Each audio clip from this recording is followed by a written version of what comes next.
Aku sendirilah yang akan memperhatikan domba-dombaku dan mencari mereka. Dalam nama Bapa dan Putra dan Roh Kudus. Amin. Tuhan bersamamu dan bersama rohmu. Para romo, bruder, suster, bapak ibu dan saudara-saudari yang terkasih dalam Tuhan, selamat pagi dan berkah dalam. Selamat pagi dan berkah dalam. Hari ini kita merayakan Ekaristi, mensyukuri kehidupan kita pada hari Rabu biasa yang ke-20. Kita diajak untuk terus-menerus melihat diri dan mensyukuri anugerah Allah tanpa iri hati kepada orang lain. Wujud misa untuk pagi hari ini, kita berdoa bagi jiwa Bapak Y.R. Suparyono, Bapak Bernardus Rukmoroso, 8 tahun yang lalu dipanggil Tuhan, Bapak Rudolf Crispinus Hardi, 13 tahun yang lalu dipanggil Tuhan, dan jiwa Ibu Elizabeth Sudalinah, 17 tahun yang lalu dipanggil Tuhan. Semoga Allah menganugerahkan kedamaian dalam istirahat kekal bersama Bapa di surga. Kita juga bersyukur atas hari ulang tahun perkawinan yang ke-13 pasangan Remigius Hari Susanto dengan Rufina Primesti. Semoga dengan rasa syukur ini keluarganya senantiasa diberikan rahmat dan berkat. Dan kita pun mohon kesembuhan dan kelancaran operasi bagi saudara Maria Goretti Nugrahadina Rosanti. Semoga diberikan kelancaran dalam operasi dan didampingi dalam proses penyembuhannya. Mari kita awali dengan mengakui bahwa kita adalah orang yang berdosa. Kita hening sejenak.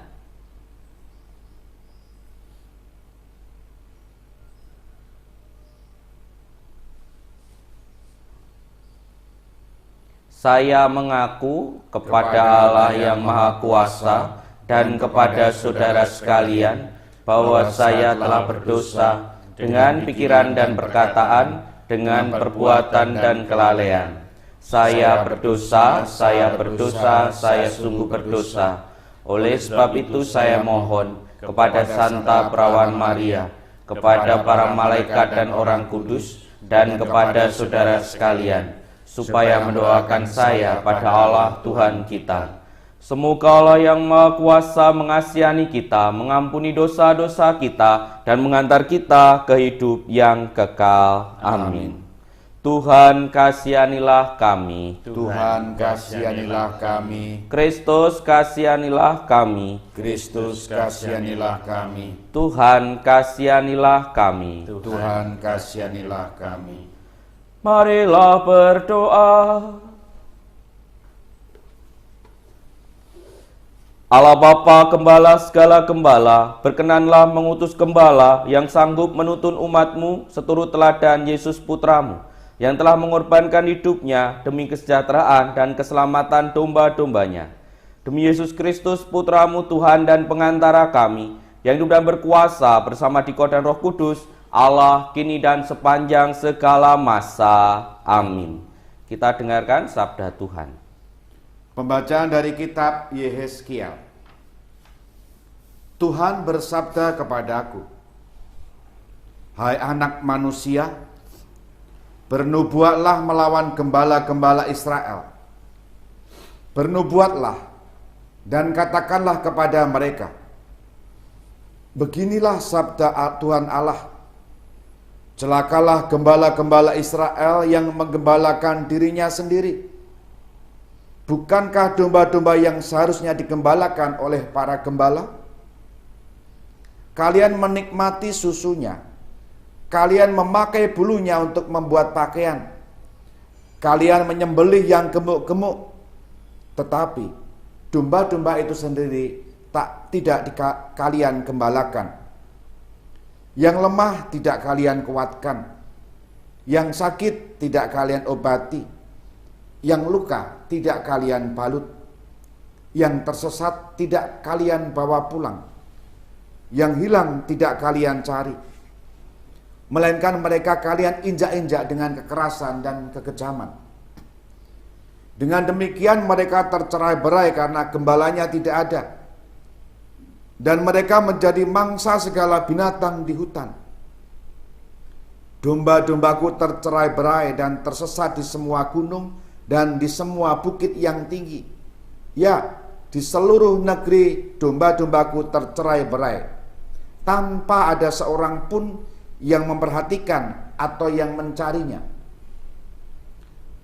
Oleh sebab itu, hai gembala-gembala, dengarlah sabda Tuhan. Demi aku yang hidup, demikianlah sabda Tuhan Allah, domba-dombaku menjadi mangsa dan makanan segala binatang di hutan, karena tidak ada yang menggembalakannya. Sebab gembala-gembalaku tidak memperhatikan domba-dombaku, melainkan menggembalakan dirinya sendiri. Tetapi domba-dombaku tidak digembalakannya. Oleh sebab itu, hai gembala-gembala, dengarkanlah sabda Tuhan. Aku sendiri akan melawan para gembala dan menuntut kembali domba-dombanya dari mereka, dan akan memberhentikan mereka menggembalakan domba-dombaku. Gembala-gembala itu tidak akan terus menggembalakan dirinya sendiri. Aku akan melepaskan domba-dombaku dari mulut mereka, sehingga seterusnya tidak lagi menjadi makanannya. Sebab beginilah sabda Tuhan Allah, sungguh, aku sendirilah yang akan memperhatikan domba-dombaku dan mencari mereka. Demikianlah sabda Tuhan. Syukur kepada Allah. Referen Mazmur tanggapan. Tuhanlah gembalaku, aku takkan berkekurangan. Tuhanlah gembalaku, aku takkan berkekurangan. Tuhanlah gembalaku, aku takkan berkekurangan. Ia membaringkan daku di padang rumput yang hijau. Ia membimbing aku ke air yang tenang dan menyegarkan daku. Tuhanlah gembalaku, aku takkan berkekurangan. Ia menuntun aku di jalan yang lurus demi namanya yang kudus. Sekalipun berjalan dalam lembah yang kelam, aku tidak takut bahaya, sebab Engkau besertaku. Tongkat gembalaanmu, itulah yang menghibur aku. Tuhanlah gembalaku, aku takkan berkekurangan. Haleluya, haleluya, haleluya. Haleluya, haleluya, haleluya. Sabda Allah itu hidup dan penuh daya, menguji pikiran dan segala maksud hati. Haleluya, haleluya, haleluya. Tuhan bersamamu dan bersama rohmu. Inilah Injil Yesus Kristus menurut Matius. Dimuliakanlah Tuhan. Sekali peristiwa, Yesus mengemukakan perumpamaan berikut kepada para murid. Hal kerajaan surga itu seperti seorang tuan rumah yang pagi-pagi benar keluar mencari pekerja untuk kebun anggurnya. Setelah sepakat dengan para pekerja mengenai upah sedinar sehari, ia menyuruh mereka ke kebun anggurnya. Kira-kira pukul 9 pagi ia keluar pula, dan dilihatnya ada orang-orang lain menganggur di pasar. Katanya kepada mereka, "Pergi jugalah kalian ke kebun anggurku, dan aku akan memberimu apa yang pantas." Dan mereka pun pergi. Kira-kira pukul 12 dan pukul 3 sore, ia keluar lagi dan berbuat seperti tadi. Kira-kira pukul 5, ia keluar lagi dan mendapati orang-orang lain pula. Lalu katanya kepada mereka, "Mengapa kalian menganggur saja di sini sepanjang hari?" Jawab mereka, "Tak ada orang yang mengupah kami." Kata orang itu, "Pergilah kalian juga ke kebun anggurku." Ketika hari sudah malam, berkatalah tuan itu kepada mandornya, "Panggillah sekalian pekerja dan bayarlah upahnya, mulai dari yang masuk terakhir sampai yang masuk terdahulu." Maka datanglah mereka yang mulai bekerja sekitar pukul 5 sore, dan mereka masing-masing menerima 1 dinar. Kemudian datanglah mereka yang masuk terdahulu, mereka mengira akan mendapat upah yang lebih besar. Tetapi mereka pun menerima masing-masing 1 dinar juga.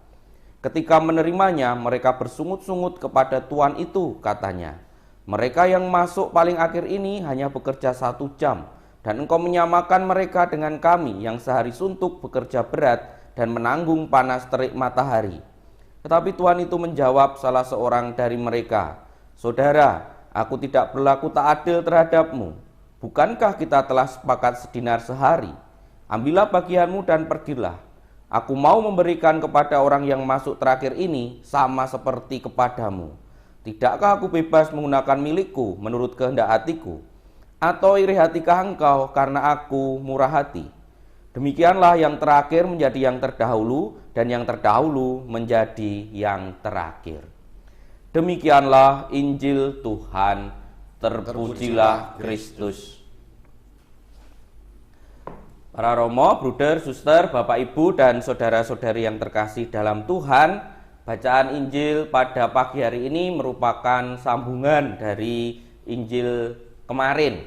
Kalau kemarin mengikuti Ekaristi, bacaan Injilnya berakhir dengan kalimat sama seperti hari ini, bahwa yang terdahulu akan menjadi yang terakhir akan menjadi terdahulu. Dan apa yang tertulis pada bacaan Injil hari ini adalah sambungannya. Nanti bisa dicek di kitab suci, bahwa setelah menyampaikan soal upah mengikut Yesus, kemudian muncullah perumpamaan ini. Dan kemarin kita juga sudah diajak oleh Romo Dadang untuk merenungkan apakah kita seringkali banyak menuntut apa yang sudah kita korbankan, berapa lama kita mengikuti Yesus. Tetapi kadangkala yang kita lakukan adalah menuntut dan menuntut terus. Memang perumpamaan ini kalau kita baca sekilas, kadangkala kemudian kita menemukan ketidakadilan di situ. Tuan itu memberi pekerjanya 1 dinar semuanya. Tetapi kalau kita baca sungguh-sungguh, sebenarnya tidak ada yang keliru dari apa yang dilakukan oleh Tuan itu. Bahkan Tuan itu merupakan Tuan yang baik, karena mau memperkerjakan orang mulai dari pagi-pagi jam 9, jam 12, jam 3, dan jam 5. Mereka yang dipekerjakan Tuhan itu bukan orang yang punya pekerjaan, tetapi diberikan pekerjaan oleh Tuhan itu. Atau kalau dalam bahasa iman, semua orang itu dipanggil untuk bekerja dalam kebun anggur Tuhan. Dan semuanya boleh terlibat dalam hidup beriman, maupun kalau dalam bahasa kita, dalam hidup menggereja. Maka Tuhan yang dalam bacaan Injil tadi adalah Tuhan yang baik, Tuhan yang mau memberikan pekerjaan dan memanggil semua orang untuk terlibat dalam kebun anggurnya. Sebenarnya kalau misalnya tidak ada keirian di hati para pekerja yang kemudian bekerja lebih dulu, sebenarnya kisah tadi tidak ada masalah. Tetapi menjadi mulai ada masalah adalah ketika pekerja yang bekerja terlebih dahulu, yang pagi-pagi itu mulai merasa iri hati, mulai merasa lebih pantas untuk mendapatkan upah yang lebih besar. Padahal di awal kisah tadi sudah jelas upahnya adalah sedinar sehari.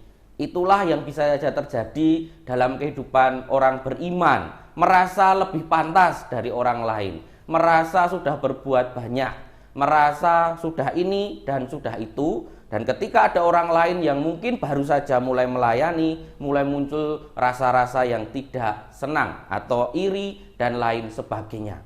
Memang iri hati itu merupakan salah satu akar dosa yang walaupun kecil tetapi bisa menghancurkan hal yang baik yang pernah dilakukan.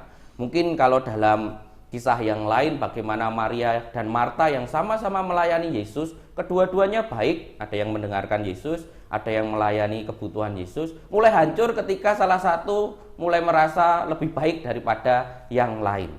Para romo, bruder, suster, bapak, ibu, dan saudara-saudari yang terkasih dalam Tuhan, dengan perumpamaan ini kita diingatkan bahwa kita masing-masing sebagai orang beriman itu masing-masing diberikan anugerah tersendiri oleh Tuhan, diberikan segala sesuatu untuk saling melayani satu dengan yang lain, dan kita diberikan kesempatan yang sama untuk melayani Tuhan dalam kehidupan kita. Dan ketika kita sudah merasa lebih baik dari orang lain, bahkan parahnya nanti mulai menghakimi orang lain, dan ketika melihat orang lain yang mungkin dulu belum baik, kita mulai merasa iri, itu kita harus hati-hati, karena bisa jadi kita akan menjadi orang-orang yang justru menjadi orang yang berbuat jahat dan berbuat dosa yang lebih besar. Karena iri hati bisa menjadi salah satu akar dosa. Maka marilah kita merenungkan diri kita masing-masing. Sungguhkah saya dalam hidup sehari-hari itu bisa menjadi pribadi yang rendah hati? Mungkin kita sudah berbuat banyak, tetapi tidak merasa berbuat banyak dan merasa bahwa orang lain pun bisa melakukan itu. Mungkin kita sudah melayani dengan sungguh, tetapi tidak merasa paling melayani dan merasa bahwa orang lain pun juga melayani dengan baik pula. Atau jangan-jangan kita seperti para pekerja yang berangkat awal itu, dan akhirnya mulai muncul rasa iri hati dalam hidup kita sehari-hari. Kita hening sejenak.